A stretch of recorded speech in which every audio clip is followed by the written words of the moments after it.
3. Part 3. Oh. Part na lang ang mahuman.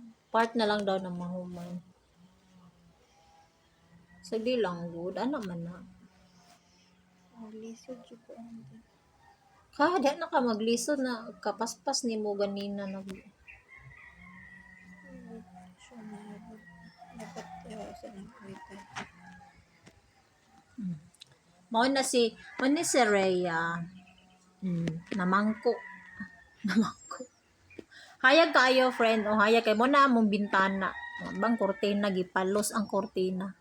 Hangin dari sa amo, friend. Nanirado mi kay magpalid-palid among buhok. Diba? Oh, ingani ang among balay. Daghang manok. Napa man kay kanuo yarn. Napa siya yarn. May na lang kay naa siya extra. Naara ako head tulip. Ako ana ni himuon ako ning kitchen. Ay pwede mo ni butang ag stick dai. Diba?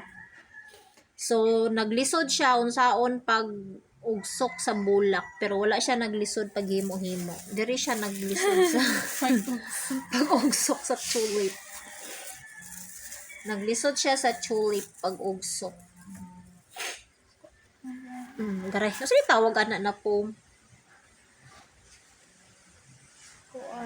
Fiberful. Fiberful. Ako, at kay kaalam-alam ani nila, my friend. Hangtod ra jud ko ani manahi. Hangtod ako ang nahibalan manahi og mga gisi nga sinina. Hangtod diha ra jud ako taman. Yan. Wow, so nice. Mo na siyang 5 inches. Ko pa i-measure. Ay, measure pa di. Ay, hala. Pero mas excited na ako ang pink. Siguro nindot ang pink o ang yellow. Pwede po daghan sa isa ka pot. Pwede siya daghan sa isa ka pot. Butang-butang. Makamao ka. Oo. Ang kamao day siya. Wow, so nice. Mo ni siya na color, ma'am girl, dark green. Ayan, yan ang obra ni Rhea. Obra di obra. So nice.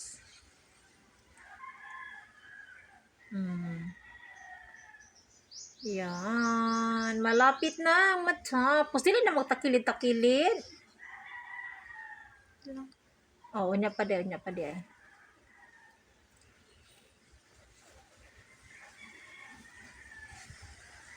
Wow, so hangin. Sumahangin. Hangin kayo, friend. Daghan na pag tagsilhigon. Diba?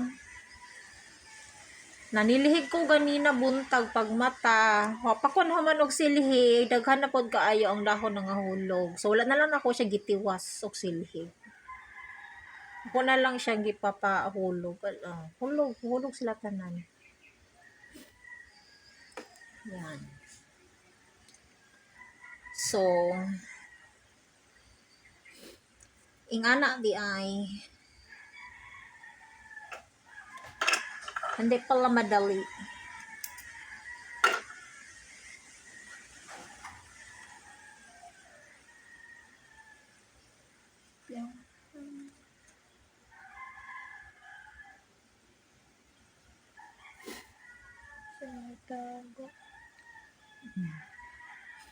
Ang kanyang mga obra maestra. Yan. So, patinduga daw. Ay, dili lang patinduga. Oh, ayaw, diri. Kina siya something. Bagay day mong kamot. Oh, wow. So, wow. Ayan naman, girl. It's already finished.